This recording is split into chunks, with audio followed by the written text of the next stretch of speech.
Cook and food থেকে সবাইকে স্বাগত জানাচ্ছি। আজকে আপনাদের বানিয়ে দেখাবো তালের রস দিয়ে ভাপা পিঠা। পিঠা দেখতে যত সুন্দর, খেতে তার থেকে বেশি সুন্দর। চলুন দেখে নিই কীভাবে বানাচ্ছি। 1 বাটি সুজি, 1 চিমটি লবণ, গুঁড়ো করা 1 চামচ চিনি, 1 বাটি তালের রস সুজির সঙ্গে ভালোভাবে মিক্স করে নেব। দুধ দিয়ে দেব।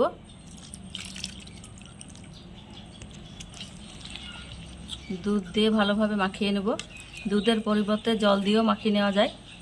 সুন্দরভাবে মিক্স করে নিয়েছি। 10 মিনিট ঢেকে রেখে দেব। ব্যাটারটা ভরার জন্য 2 গ্লাস নিয়েছি। গ্লাসে আমি ঘি ব্রাশ করে নিয়েছি। আপনারা তেল, ঘি যে কোনো একটা ব্রাশ করে নিতে পারেন। গ্লাসে ব্যাটারটা দিয়ে দেব। গ্লাসে অর্ধেক করে ব্যাটারটা দিয়ে দিলাম। নারকেলের পুর করে রেখেছিলাম, এইভাবে গোল করে নেব। ব্যাটারের মধ্যে দিয়ে দেব এইভাবে।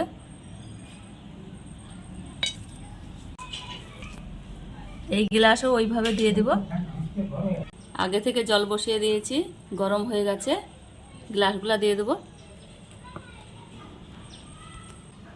এইভাবে 15 মিনিট রেখে দেব।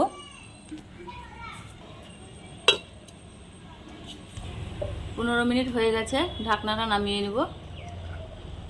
দেখুন কত সুন্দর ফুলে গেছে। এবার নামিয়ে নেব। ঠান্ডা হয়ে গেছে। হাতের সাহায্যে এইভাবে একটু নাড়িয়ে নেব।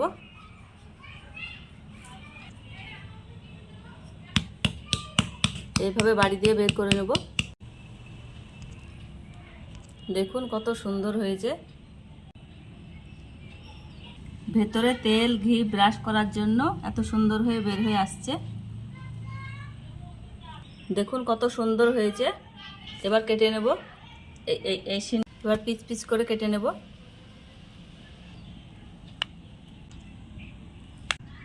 দেখুন তালের ভাপা পিঠা কত সুন্দর হয়েছে। তেল ছাড়াও পিঠা বানানো যায়, না দেখলেই বিশ্বাস হবে না। আপনারা একবার বাড়িতে বানিয়ে দেখবেন।